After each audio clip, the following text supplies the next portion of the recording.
Good morning, students. Our today's class 11th Commerce subject Business Study Part 2 Chapter 1 Formation of Company Various Stages। हम important documents के बारे में read कर रहे थे। दो हम रीड कर चुके हैं, memorandum of association, article of association. Third important document है हमारा प्रोस्पेक्टस। किसी भी कंपनी का तीसरा महत्वपूर्ण प्रलेख होता है प्रोस्पेक्टस यानी कि परविवरण।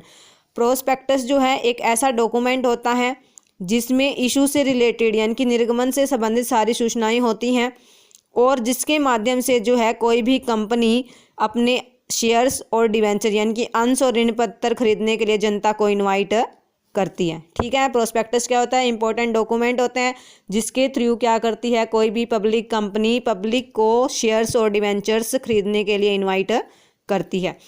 प्रोस्पेक्टस कौन जारी करता है? प्रोस्पेक्टस जो है पब्लिक कंपनी जारी करती है। कौन सी पब्लिक कंपनी? शेयर कैपिटल वाली। ठीक है, प्राइवेट कंपनी जो है प्रोस्पेक्टस जारी नहीं करती है क्योंकि ये अपनी पूंजी जो है प्राइवेट तरीके से एकत्रित करती है, पब्लिक को इनवाइट नहीं करती है और ये अपना बिजनेस जो है इनकॉर्पोरेशन के तुरंत बाद जो है स्टार्ट कर सकते हैं। लेकिन पब्लिक कंपनी को क्या करना पड़ता है? बिजनेस स्टार्ट करने के लिए नेसेसरी जो कैपिटल होती है वो कलेक्ट करनी पड़ती है। कैपिटल कलेक्ट करने के लिए, क्योंकि पब्लिक कंपनी किससे कलेक्ट करेगी कैपिटल? पब्लिक से।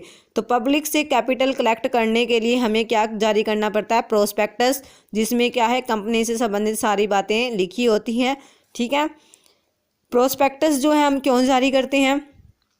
सबसे पहला ऑब्जेक्टिव क्या होता है हमारा कि पब्लिक को जो है कंपनी के अंश और ऋण पत्र खरीदने के लिए इनवाइट यानी कि आमंत्रित करने के लिए हम जारी करते हैं। सेकंड कि किन कंडीशंस में हम शेयर्स और डिवेंचर इशू कर रहे हैं वो बताने के लिए, वो सारी डिटेल देने के लिए। To declare that promoters will be liable for the information content in the prospectus.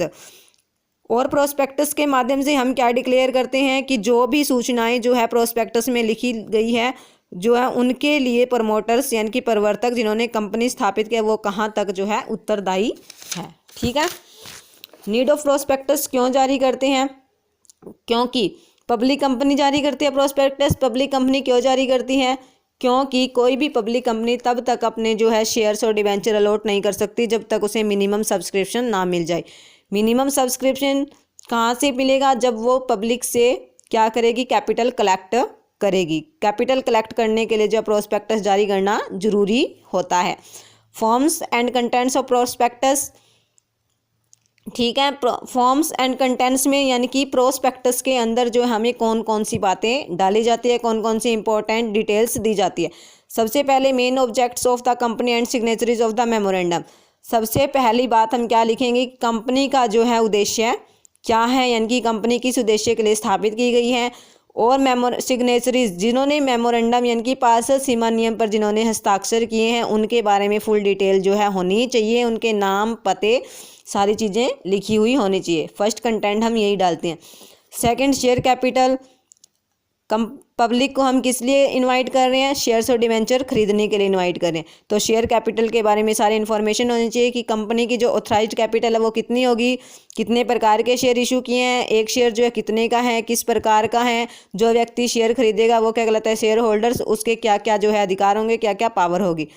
अगर हम प्रेफरेंस शेयर इशू कर रहे हैं तो क्या वो रिडीमेबल है, कितने टाइम बाद जो है उनका पैसा वापस किया जाएगा, ये लिखा होना चाहिए। मैनेजरियल पर्सनल यानी कि प्रबंधकीय जो हमारे सदस्य हैं कौन कौन से, हमारी मैनेजिंग जो कमेटी है उसके अंदर कौन कौन व्यक्ति होंगे। डायरेक्टर, प्रपोज यानी कि संचालक या प्रस्तावित संचालक, मैनेजिंग डायरेक्टर और प्रपोज्ड मैनेजिंग डायरेक्टर्स या मैनेजर, प्रपोज्ड मैनेजर, ये सारी बातें कि हमारी मैनेजिंग जो है टीम होगी उसके अंदर कौन कौन होंगे ये हमें डालनी चाहिए। Minimum subscription. अब पब्लिक से को इनवाइट करें। पब्लिक को कब तक शेयर अलॉट नहीं कर सकते? जब तक कि न्यूनतम अभिधान प्राप्त नहीं हो जाता। जब तक मिनिमम सब्सक्रिप्शन कंपनी प्राप्त नहीं कर लेती तब तक क्या है कंपनी बिजनेस स्टार्ट नहीं कर सकती, अपने शेयर्स को अलॉट नहीं कर सकती। तो मिनिमम सब्सक्रिप्शन जो है कितना होगा, किस प्रकार से कलेक्ट किया जाएगा, ये बातें भी इसके अंदर बताई जानी चाहिए। ओपनिंग ऑफ सब्सक्रिप्शन लिस्ट कि जो सब्सक्रिप्शन यानी कि शेयर खरीदने के लिए शेयर एप्लीकेशन भेजने की जो है टाइम कितना होगा, कब ओपन होगा, टाइम पीरियड। ठीक है, ये बताना चाहिए। टाइम पीरियड कब का होना चाहिए? जब हमने प्रोस्पेक्टस जारी किया है उसके 5वां दिन। ठीक है, ठीक 5वां दिन जब शुरू होगा तब क्या होगा? सब्सक्रिप्शन लिस्ट खुलती है। ठीक है, ये बताना चाहिए।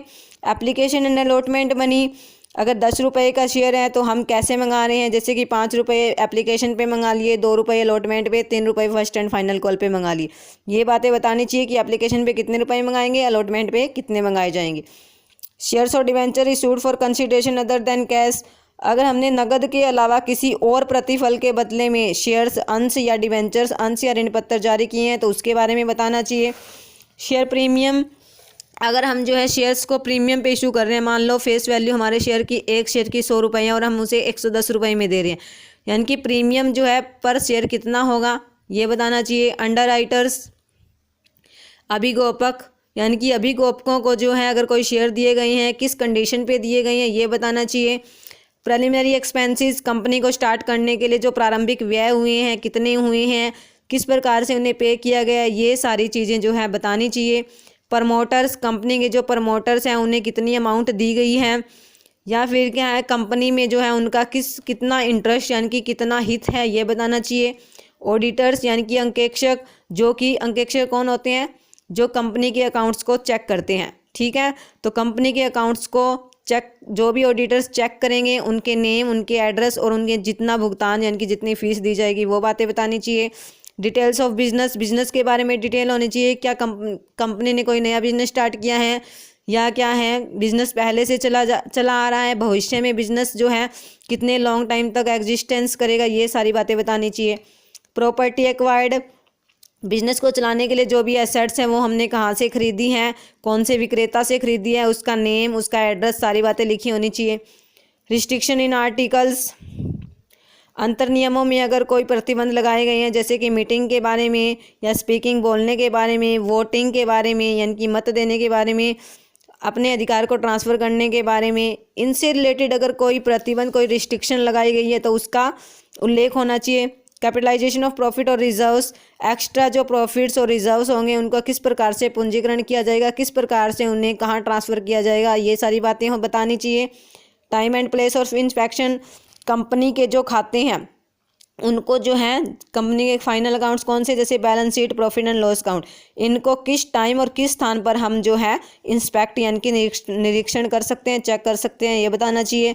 मटेरियल कॉन्ट्रैक्ट, अगर कोई जो है महत्वपूर्ण कॉन्ट्रैक्ट किए गए हैं तो ये बताना चाहिए कि कौन सा महत्वपूर्ण कॉन्ट्रैक्ट किया गया है, किस व्यक्ति के साथ किया गया है, उस व्यक्ति का नाम, उसका पता, ये सारी बातें बताई होनी चाहिए।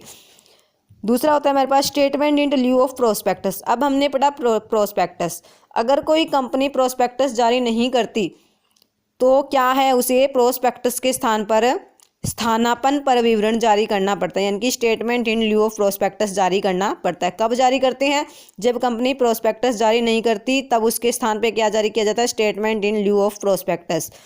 कब जारी कर सकते हैं हम statement in lieu of prospectus, जब जो है कंपनी ने क्या नहीं किया, share capital has not issued and prospectus के माध्यम से जो है कैपिटल इशू नहीं की है तब, या फिर कोई प्राइवेट कंपनी पब्लिक कंपनी में चेंज हो रही है उस टाइम, या होल कैपिटल जो है कंपनी की कैपिटल जो है ऑटोमेटिकली कलेक्ट हो गई है, पब्लिक को इनवाइट करने की ज़रूरत नहीं थी, उस time statement in lieu of prospectus जारी करते हैं, ठीक है।